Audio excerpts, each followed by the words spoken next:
다윗의 왕국과 솔로몬의 왕국이 이제 좀 차이점이 좀 있는데요. 다윗의 왕국은 다양한 사람들로 이렇게 구성이 되었어요. 심지어 그 이방인들도 많이 이제 참여를 했죠. 예, 다윗이 이렇게 사울에게 쫓겨 다닐 때 그때 만났던 많은 이방인들이 이제 그 왕국을 세우는 일에 이렇게 참여를 하게 되었습니다. 심지어 반역자까지도 이렇게 그 다 받아들였어요. 압살롬의 군대 대장이었던 아마사, 그리고 다윗을 저주했던 시므이, 이런 사람들도 이렇게 받아들였습니다. 그래서 왕국에 참여하기를 원하는 사람들은요 모두 이렇게 참여를 시켰고요. 그리고 이제 다윗의 왕국은 이렇게 좀 온 이스라엘의 왕이 되었죠. 그렇지만 그래도 유다 지파 중심으로 이렇게 그 왕국이 이렇게 세워지는 것을 이제 볼 수 있었습니다. 반면에 이제 그 이어지는 솔로몬 왕국은 어떠했냐면 합당치 않은 사람들에게를 이제 배제시켰다는 거예요. 예. 그래서 이제 공의의 심판을 이렇게 집행했고요. 그리고 이제 그 유다 지파만의 그 왕국이 아니라 12지파를 이렇게 균등하게 이렇게 배분을 이렇게 해서 참여를 시켰습니다. 그래서 다윗의 왕국은 이렇게 특징이 이제 전쟁이었죠, 전쟁. 전쟁과 승리로 이렇게 우리가 이제 요약할 수 있지만 솔로몬의 왕국은 전쟁이 없어요. 평화의 시대가 이렇게 쭉 이어지게 됩니다.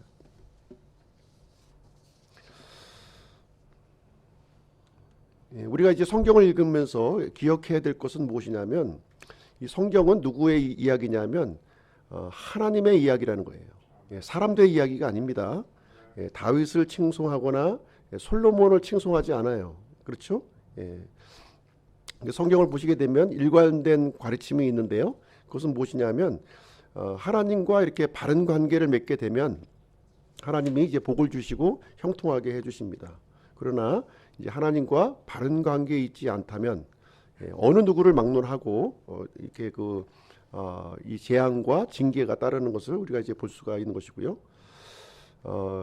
그렇게 유명했던 다윗과 솔로몬의 경우도 역시 결함을 가지고 있는 한 인간이었다 하는 것을 성경은 말해주고 있어요. 그래서 인간 통치는요, 인간이 통치하는 이 세상에는 소망이 없다는 거예요. 참 이 사람이 되면은 참 그 나라가 너무 잘 될 것 같다. 저 사람이 좀 됐으면 너무 잘 될 것 같다. 이런 소망이 우리한테 있습니까? 예. 근데 막상 이제 뚜껑을 열어보면 그렇지가 않다는 거예요. 우리는 이제 반복된 역사를 우리가 살고 있는 것이고요. 그것은 이제 그 계속된 거예요. 반복된 역사입니다. 그래도 깨우치지 못해요. 그래도 저 사람이 되면 좀 이 세상이 참 나아질 텐데 하는 이 소망이 우리 마음속에 있는 것이죠. 그 소망은요, 인간 통치자를 통해서 세워지는 것이 아니라 진정한 통치자 예수 그리스도를 통해서만이 이루어진다는 거예요. 성경이 일관되게 가르쳐주고 있는 거예요. 이 사실을 우리 믿는 사람들이 잊어서는 안 됩니다. 그래서 하나님께서 통치해 주길 원하시고 하나님께서 다스려 주길 원해야 되는 거예요. 나의 가정을, 나의 직장을, 우리의 국가를, 이제 우리의 인류를 하나님이 통치해 주셨을 때 진정한 평화가 임한다는 것을 우리에게 가르쳐 주고 있습니다. 오늘 이제 3장 말씀을 좀 보실 텐데요. 3장. 솔로몬의 정략 결혼을 하는 이야기가 1절에 이제 소개가 되고 있고요. 이어서 그 2절부터 15절까지는 기브온 산당에서 드린 희생물을 이제 기록하고 있습니다. 그래서 솔로몬이 기브온 산당에서 이제 그 제사를 이제 드렸고요. 그때 이제 꿈을 꾸게 되었는데 그때 하나님께서 네가 무엇을 구하느냐 이제 이런 내용이 이제 기록이 되어 있습니다. 16절부터 28절까지는 솔로몬의 지혜로운 재판 이야기가 기록되어 있습니다. 두 창녀가 이제 소송을 이제 제기했죠. 그래서 솔로몬이 공정한 판결을 이제 하는 그런 내용이 기록되어 있습니다. 그래서 이제 하나님의 마음을 깨닫고 찾는 것이 지혜이다 하는 것을 우리에게 말해주고 있습니다. 1절 말씀 한번 보시겠습니다. 3장 1절. 솔로몬이 이집트 왕 파라오와 인척 관계를 맺고 파라오의 딸을 취한 뒤 자기 집과 주의 집과 예루살렘 주위의 성벽을 건축하는 일을 자기가 끝낼 때까지 그녀를 다윗의 도시에 데려다 두니라. 지금 이제 솔로몬이요, 지금 이제 아내를 이제 맞이했는데 누구를 맞이했다고요? 이집트 파라오의 딸과 이제 아내를 맞이했다 이렇게 하고 있습니다. 지금부터 이제 그 진행되는 이야기가 솔로몬의 이야기예요. 이제 다윗의 이제 그 이야기가 다 끝났고 솔로몬의 이야기를 이제 시작합니다. 3장부터 이제 11장까지 이제 솔로몬의 이야기가 쭉 이어지게 되는데요. 6장에 가서 보시게 되면 성전 건축을 하는 이야기가 이제 나와 있고요. 그래서 성전 건축을 하기 전에 솔로몬의 모습, 그리고 성전 건축을 한 이후에 솔로몬의 모습을 이제 기록하고 있습니다. 그런데 성전 건축하기 전에 이 솔로몬의 모습은 상당히 긍정적인 면을 부각하고 있는 거예요. 마치 다윗이 왕이 되기 전에 하나님과 바른 관계를 맺었던 것처럼 솔로몬은 성전 건축을 하기 전에는 하나님과 매우 이렇게 바른 관계에 놓여 있었던 겁니다. 그러나 성전 건축을 하고 난 다음부터는 이제 솔로몬이 이제 부패하기 시작하게 되는데요. 부정적인 모습이 이제 많이 부각되어서 기록이 되어 있습니다. 자, 1절 말씀에 보시게 되면 이집트 파라오와 이제 인척 관계를 맺었다 이렇게 기록하고 있는데요. 성경에 보시면 이방 여인들과 결혼한 사람들이 나와요. 그렇죠? 대표적으로 누가 있습니까? 요셉. 요셉은 누구하고 결혼했나요? 이집트 그 제사장, 그 온의 딸 아스낫하고 결혼을 했습니다. 이방 제사장의 딸과 결혼한 거예요. 그렇죠? 모세는 누구하고 결혼했습니까? 모세. 이드로의 딸 십보라하고 결혼을 했습니다. 그 다음에 이제 또 아내로 취했던 사람이 이디오피아 여인 하고 또 결혼을 했어요. 역시 이방 여인이죠. 그리고 이제 그 여리고성을 정탐했던 살몬이 기생 라합하고 결혼을 했고요. 그 다음에 보아스도 모압 여인 룻과 결혼을 한 이야기가 기록되어 있습니다. 이방 여인하고 결혼하는 것이 잘못된 겁니까? 성경은 그렇게 얘기하지 않아요. 이방 여인을 이렇게 그 하나님의 언약 백성으로 이렇게 받아들일 수 있는 것은 하나님께서 원하시는 내용이에요. 그렇죠? 이방 민족이 언약 백성 안으로 들어오는 것은 하나님이 원하시는 거예요. 그런데 하나님의 백성이 이렇게 그 이방 여인의 영향력에 빠지는 것은 잘못된 것이죠. 그렇죠? 잘못된 겁니다. 그래서 우상 숭배를 하게 되고 이렇게 부패한 삶을 살게 되는 것이 잘못된 것이지, 이방 여인 자체를 우리가 이렇게 그 결혼하는 것 자체가 잘못된 것이 아닙니다.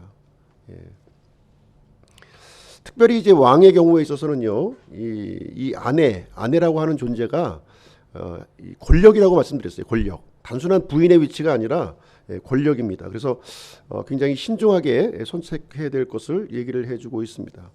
그럼 여기 1절에서 솔로몬이 지금 파라오와 인척 관계를 맺은 것은 잘못된 것이냐? 잘못됐다고 지금 성경에서 얘기하는 것은 아닙니다. 지금 그렇죠? 상당히 중립적인 시각으로 이제 기록이 되어 있는 것이고요. 당시 이집트는 굉장히 큰 그 나라였지만 쇠퇴하고 있는 나라였어요. 쇠퇴. 그러니까 몰락하고 있는 그런 상황이었고요. 반면에 솔로몬의 이 왕국은요, 굉장히 강력한 그런 그 왕국으로 이렇게 성장을 하고 있었던 때였습니다. 그래서 솔로몬이 이제 의도적으로 어떤 정략적인 이유를 가지고서 이집트 그 파라오의 딸과 결혼한 것이 아니라는 거예요.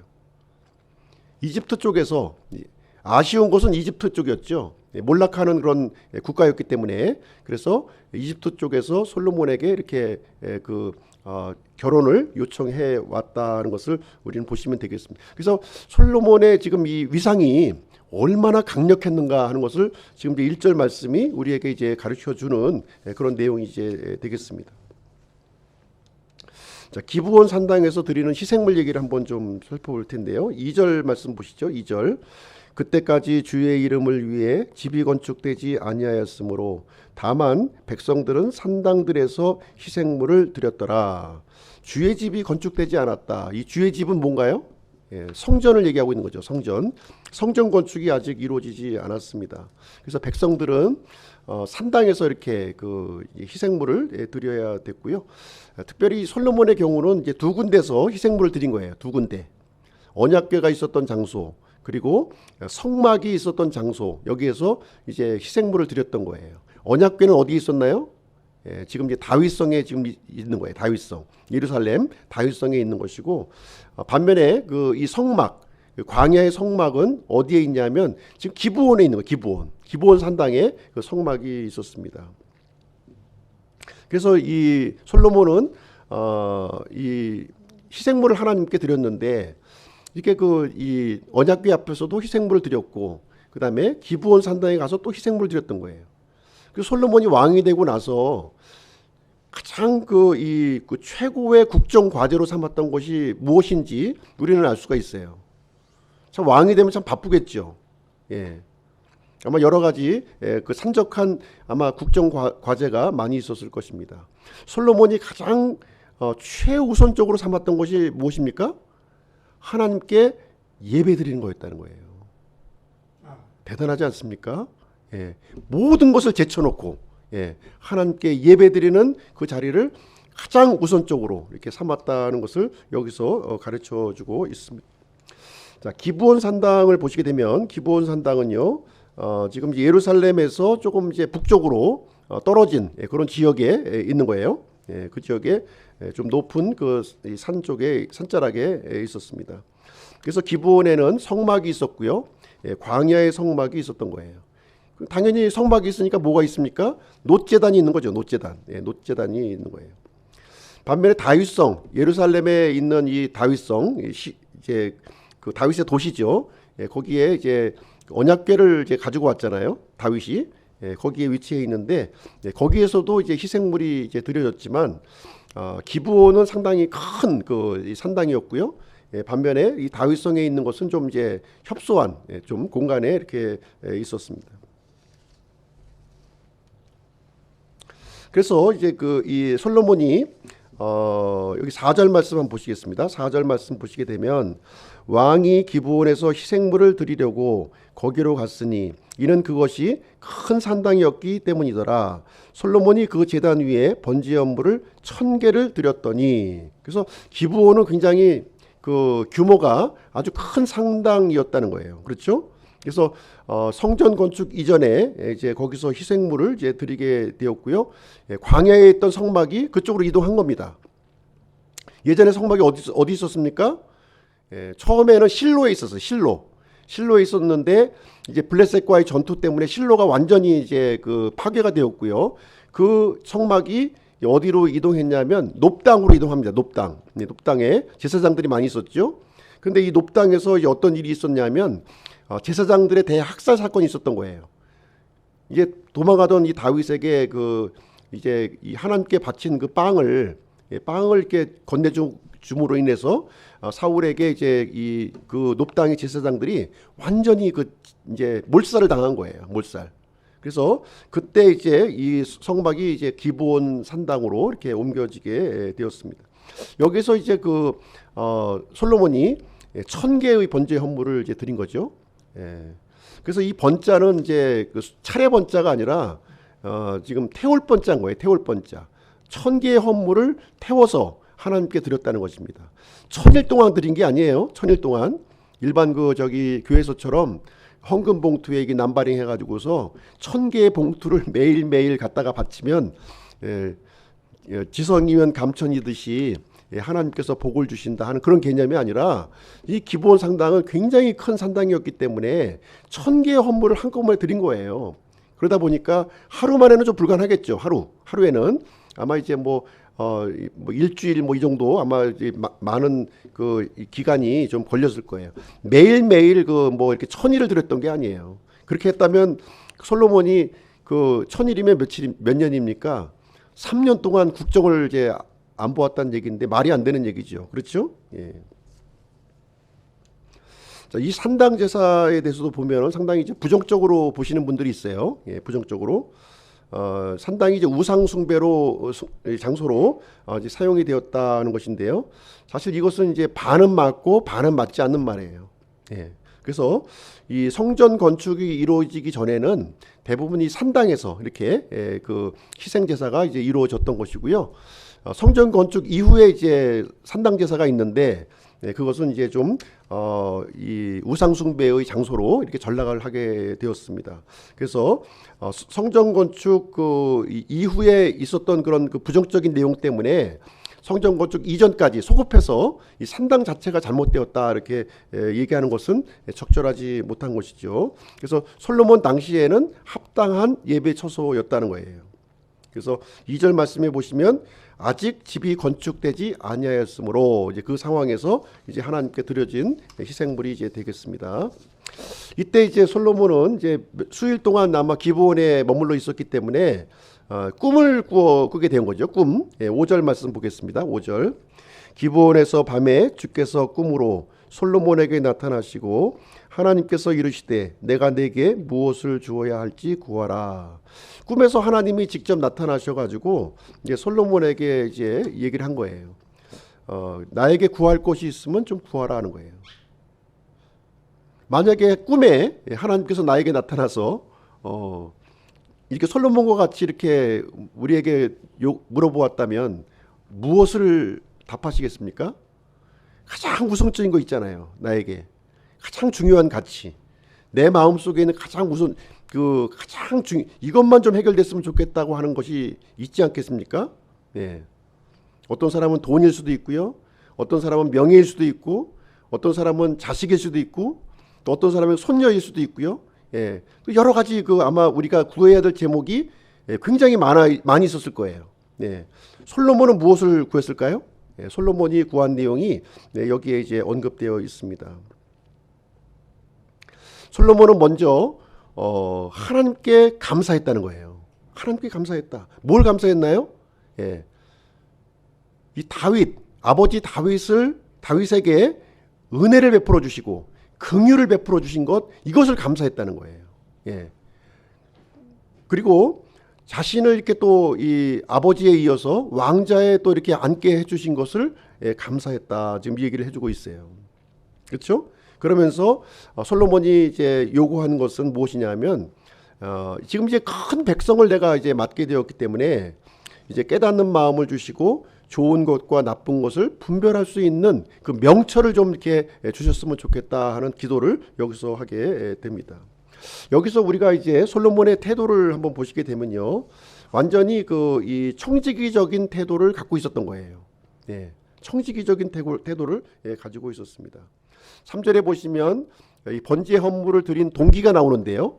예, 뭔가 자기의 형통을 바라기 위해서 이 번제 헌물을 드렸던 것이 아니라 하나님을 사랑하는 마음에서 드렸다는 거예요. 아무런 요구 조건이 없는 거예요. 하나님을 사랑하는 마음으로 이것을 드렸다 이렇게 얘기하고 있고요. 7절 말씀해 보시게 되면 나는 단지 아이라 이렇게 얘기하고 있어요. 20세 초반의 그 나이입니다. 솔로몬이. 예. 그래서 자신을 하나님 앞에서 이렇게 낮추는 모습을 이제 보여주고 있고요. 또 주의 종이라고 표현을 합니다. 주의 종. 8절에 보시면 이 솔로몬은 하나님께서 어떤 말씀을 하시든지 따르려고 하는 준비가 되어 있는 거죠. 예. 그 준비가 되어 있는 거예요. 예. 그리고 9절 말씀에 보시게 되면 이제 그 자신의 이 하나님께 요구하는 사항을 이제 아뢰게 되는데요. 예. 올바른 재판을 할 수 있도록 이렇게 하나님의 말씀을 깨닫는 마음을 좀 달라고 이런 기도를 하게 되었습니다. 마태복음 6장 33절에 보시게 되면 오직 너희는 첫째로 하나님의 왕국과 그분의 의를 구하라. 그리하면 이 모든 것을 너희에게 더하시리라. 이렇게 말씀을 해주셨어요. 이 솔로몬은 가장 먼저 하나님께서 나에게 무엇을 하기를 원하시는지 그거를 구했다는 거예요. 예, 그거를. 예, 그 내용을 구한 태도를 우리는 이제 볼 수가 있는 것이고요. 그래서 하나님께서는 솔로몬의 기도에 대해서 응답해 주셨죠. 예, 응답해 주셨습니다. 솔로몬이 이렇게 구했던 것, 그 이상을 또 이렇게 하나님께서는 이제 갚아 주셨어요. 10절 말씀만 보시겠습니다. 10절. 솔로몬이 이것을 구하매 주께서 그 말을 기쁘게 여기셨으므로 하나님 마음과 완전히 일치되는 그 기도를 이제 드린 거예요. 예. 그러니까 이제 솔로몬에게 솔로몬이 구했던 이 지혜와 명철을 허락해 주셨고, 또 보너스로 재물과 명예와 또 참 최고의 왕이 될 수 있는, 그리고 이 다윗의 길을 이렇게 걸어간다면 참으로 이게 이 장수를 할 수 있는 그런 그 응답을 여기서 해 주시게 되었습니다. 그래서 우리가 이 지혜로운 재판관이 되는 것은요, 이 하나님과의 관계에 달려 있다는 거예요. 하나님과의 관계에 달려 있다는 것을 이제 우리가 생각을 해 볼 수가 있겠습니다. 자, 이제 재판 이야기를 한번 보시겠습니다. 재판도 우리가 좀 잘 아는 내용이죠. 예, 우리가 잘 아는 내용이에요. 16절부터 23절까지 보시게 되면 두 창녀의 그 소송 이야기가 기록되어 있습니다. 16절 한번 보시죠. 16절. 그때에 창녀인 두 여자가 왕에게 와서 그의 앞에 서고. 예, 그래서 두 창녀 두 사람이 이제 섰는데, 이 두 창녀는 또 어떤 사람이냐? 공교롭게 같은 집에 살았다는 거예요. 같은 집에 살았고 아이를 출산했는데 3일 간격으로 또 출산한 거예요. 그렇죠? 예. 근데 이제 그러다가 한 아이가 이제 죽은 겁니다. 예, 한 아이가 죽어서 그거를 이제 바꿔치기를 한 거죠. 자기 죽은 아이를 동료의 아기와 이렇게 바꿔치기 하는 일이 일어나게 되었어요. 그래서 서로가 자기 아이라고 이제 시비가 붙는 그런 상황이 이제 일어났고요. 아무도 이 문제를 해결하지 못한 거예요. 그래서 거슬러 어디까지 올라왔어요? 솔로몬에게까지 이 송사건이 올라오게 되었습니다. 솔로몬의 판결 한번 보시겠습니다. 솔로몬이 어떤 판결을 하는지 24절 한번 보시죠. 24절. 또 이르되 칼을 내게 가져오라 하니 그들이 칼을 왕 앞으로 가져오매. 그래서 솔로몬의 판결은 무엇이냐면, 이제 두 사람이 이렇게 자꾸 싸우고 물증도 없고 증거도 없고 이 두 여인의 그 증언밖에 없으니 두 사람밖에 모르는 일 아니겠습니까? 그러니까 칼을 가져와서 이 여인을 공평하게 반으로 나누라는 거예요. 나눠서 가져가라고 지금 이제 판결을 내리게 되었습니다. 솔로몬은 여기에서 이제 무엇을 이용했냐면 모성을 이용한 거예요. 모성. 엄마의 모성을 이용해서 판결을 내리게 된 것입니다. 참엄마와 거짓 엄마를 이렇게 판결을 내린 거죠. 여기서 참엄마는 어떤 태도를 보입니까? 예, 아이가 죽는 것을 참아보지 못하는 거죠. 그렇죠? 예, 이 참엄마의 이 갖고 있었던 이 마음은 무엇이냐면 소유가 아니라 이 아이가 사는 것에 초점을 맞췄던 거예요. 반면에 거짓 엄마의 경우에 있어서는 아이가 죽는 것은 개의치 않았어요. 아이가 죽는 것에 개의치 않았고 자신의 소유에만 집착을 한 거예요. 소유. 네. 내가 만약에 소유하지 않는다면 너도 못 갖고 나도 못 갖고 이런 마음, 악한 마음을 가지고 있었던 것입니다. 그래서 두 아이를 갈라서 나누라 하는 이 판결을 통해서 이 참엄마와 거짓 엄마가 이렇게 결정이 되게 되었습니다. 자, 솔로몬의 이야기를 시작하면서 이 두 창녀의 이야기를 처음으로 이렇게 등장시킨 그 이유가 어디에 있겠습니까? 왜 두 창녀의 이야기를 먼저 기록했을까요? 솔로몬은 진짜 명재판관이야. 아주 위대한 왕이야. 이것을 부각시키기 위해서 기록했을까요? 그것이 아니죠. 성경은 어디에서도 사람을 높이지 않는다는 거예요. 하나님의 주권과 하나님의 통치를 지금 이제 드러내시기를 원하시는 것이지 사람을 칭찬하는 이 성경이 아니라고 하는 사실입니다. 여기서 참엄마의 경우는요, 어떤 마음을 가졌냐면 아이가 사는 길을 택한 거예요. 아이가 사는 길은 뭡니까? 내 아이를 포기하는 거예요. 그 악한 동료한테 아이를 넘겨주는 결정을 하는 거예요. 얼마나 가슴이 쓰라리겠습니까? 그렇죠? 이 쓰라린 마음을 가지고 있었던 거예요. 비록 이 아이가 가짜 엄마 밑에서라도 살 수만 있다면, 괜찮았던 거죠. 그렇죠? 그래야 멀리서라도 이 아이를 내가 볼 수 있었던 것이고요.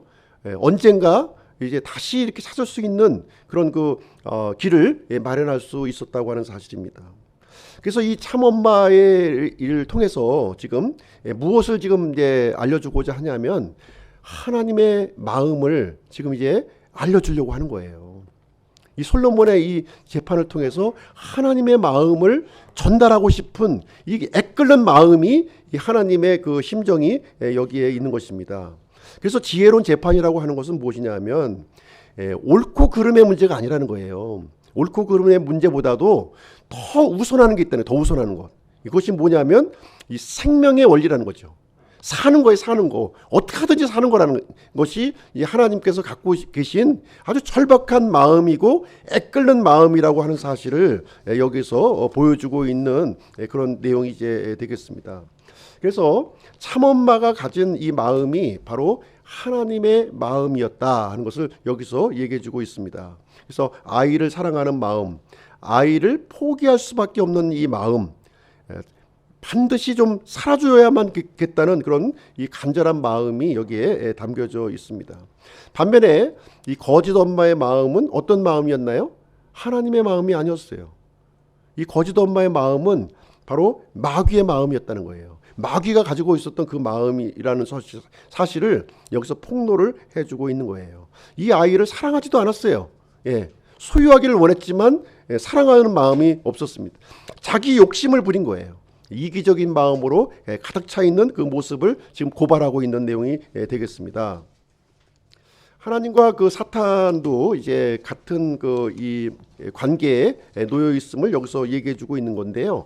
하나님은 우리 그 인류가 어디에서 살기를 원했어요? 에덴 동산에서. 부족함이 없는 이 에덴 동산에서 행복하게 살기를 하나님은 원하셨어요. 그런데 이 사람의 행복을 시기했던 존재가 있죠. 누굽니까? 마귀죠. 마귀가 이거 시기를 했습니다. 그래서 하나님께서 금하신 이 선악과를 먹도록 유혹을 하게 되었습니다. 그래서 이 사람의 행복을 이렇게 한순간에 빼앗아 가버리게 된 것입니다. 그래서 하나님께서는요, 특별한 방법을 이제 고안하셨는데요. 어떤 방법이냐면은 이 사람을 이제 에덴 동산에서 떠나보내는 결정을 하신 거예요. 하나님의 품에서 떠나보내는 그런 결정을 하게 되었어요. 그래서 이 하나님의 품이 아닌 이 사람을 이렇게 죽게 만들었던 타락하게 만들었던 그 사탄 밑에서, 마귀 밑에서 종으로 살게 하도록 했다는 거예요. 하나님의 입장에서 얼마나 가슴이 아팠을까요? 이 애끓는 마음, 애끓는 마음을 가지고 있습니다. 그래서 죄인으로 살게 할 수밖에 없었던 이 하나님의 심정을 여기서 이제 보여주고 있는 것이고요. 그러나 언젠가 이제 메시아를 보내서 다시 사탄의 속박에서 다시 되찾아올 것, 그것을 하나님께서는 계획하시고 준비를 하시게 된 것입니다. 그래서 이제 하나님께서 인류를 위해서 마련하신 이 특별한 방법이 뭐냐? 바로 이제 하나님께서 사람의 몸을 입으시는 방법이었다는 거예요. 그렇죠? 처녀 탄생으로 이 땅에 오셔서 이 갈보리 십자가에서 대속의 죽음을 하시고, 그래서 믿는 사람들을 다시 입양해서 그 떠나보냈던 그 사람을 다시 입양하는 방법을 이제 강구하시게 된 것입니다.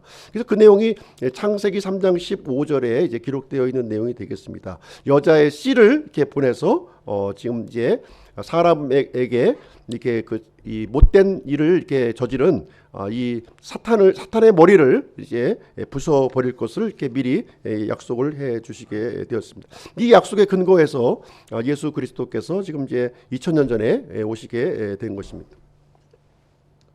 28절 말씀 보시겠습니다. 28절. 왕이 판단한 재판을 온 이스라엘이 듣고 그들이 왕을 두려워하였으니 이는 판단의 공의를 행하기 위한 하나님의 지혜가 그에게 있음을 그들이 보았기 때문이더라. 이렇게 하고 있습니다. 그래서 온 이스라엘이 이 솔로몬의 이 재판을 통해서 누구를 발견했다고요? 하나님을 발견한 거예요. 하나님을 본 겁니다. 그래서 그 두려움이 온 이스라엘 백성들에게 임했다, 이렇게 얘기하고 있습니다. 그래서 이 솔로몬은요, 예수 그리스도를 이런 면에서 예표하는 인물이에요. 예표하는 인물이 되겠습니다. 그래서 솔로몬은 이 백성들에게 이렇게 그 하나님의 뜻을 드러내고 하나님의 지혜를 드러내고 하나님의 공의를 드러내고 하나님의 마음을 드러내는 그런 왕이었다는 것을 여기서 가르쳐주고 있는 내용이 되겠습니다. 자, 그러면 이제 오늘 이제 말씀을 이제 통해서 우리가 좀 적용할 부분을 한번 좀 생각을 해보겠습니다. 첫 번째는 솔로몬의 영적 구심점은 예배였다는 거예요. 예배에 있었다는 것을 얘기했습니다. 솔로몬 1000개의 번제 헌물을 드렸어요. 1000개의 번제 헌물. 그러면 하나님은 많이 드려야 아마 이렇게 그 받으시는가 보다 이렇게 또 생각을 하실 수가 있는데요. 하나님은 절대로 많이 드린다고 받으시는 게 아닙니다. 하나님은 더 많으신 분이에요. 더 많으신 분이에요. 뭔가 부족해서 사람으로부터 받으시는 분이 아니라는 거예요. 하나님 그 마음 속에 하나님을 사랑하는 마음이 중요한 거예요. 사랑하는 마음으로 드리는 것이 중요한 겁니다. 솔로몬은요, 왕으로서 하나님 앞에 할 수 있는 최선의 것을 드린 거예요. 그래서 예배라고 하는 것은 우리의 최선을 드리는 겁니다. 최선.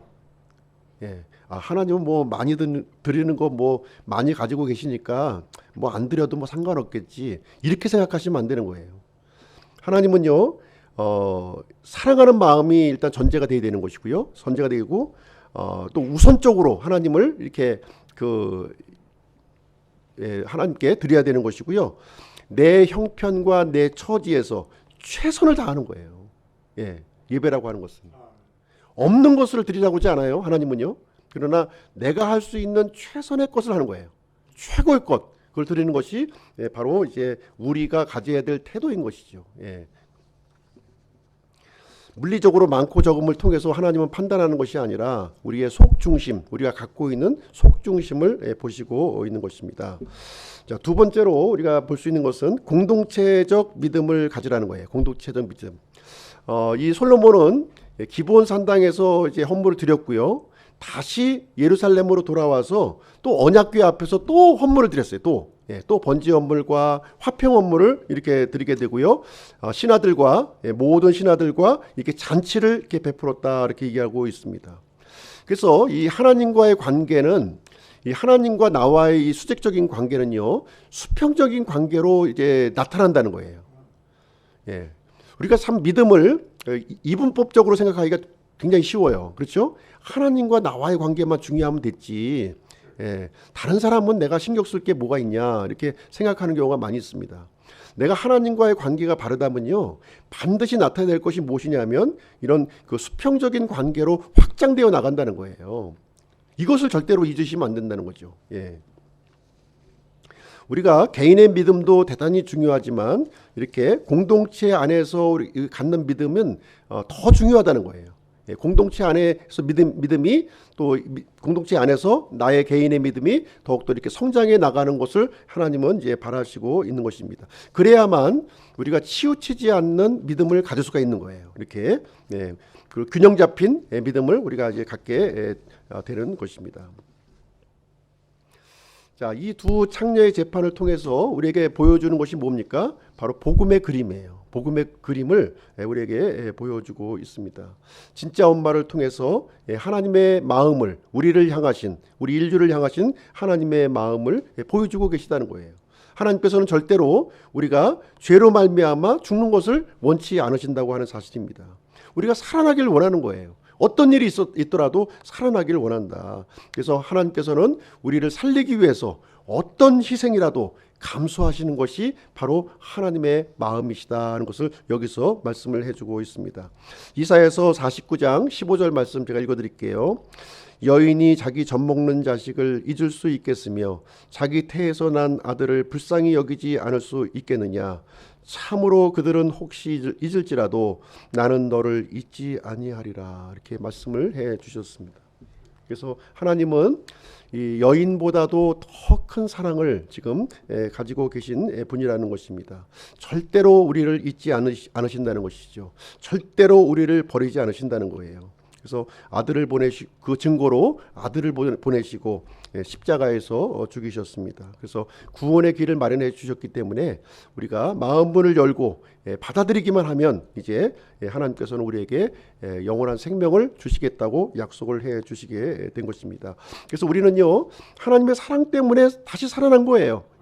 우리의 어떤 공로와 어떤 우리의 잘남을 통해서 우리가 살아난 것이 아니라 전적으로 하나님의 은혜와 섭리 때문에 우리가 살아나게 되었다는 겁니다. 어둠 속에서 빛으로 옮겨졌고 사망에서 생명을 얻었으며 속박에서 자유를 얻게 되었습니다.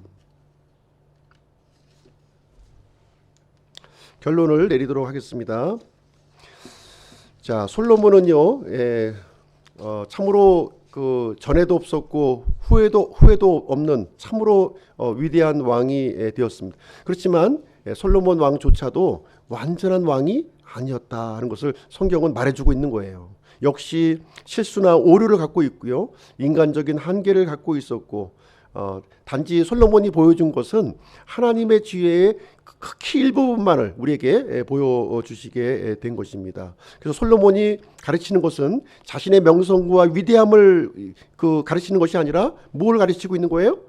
앞으로 오실 완전한 지혜를 가지고 오실 예수 그리스도를 보여주고 있는 인물이 바로 솔로몬이 이제 되겠습니다. 그래서 예수님만이 참으로 하나님의 참된 지혜임을 우리에게 보여주고 있습니다. 고린도전서 1장 23절 24절 읽고 마치도록 하겠습니다.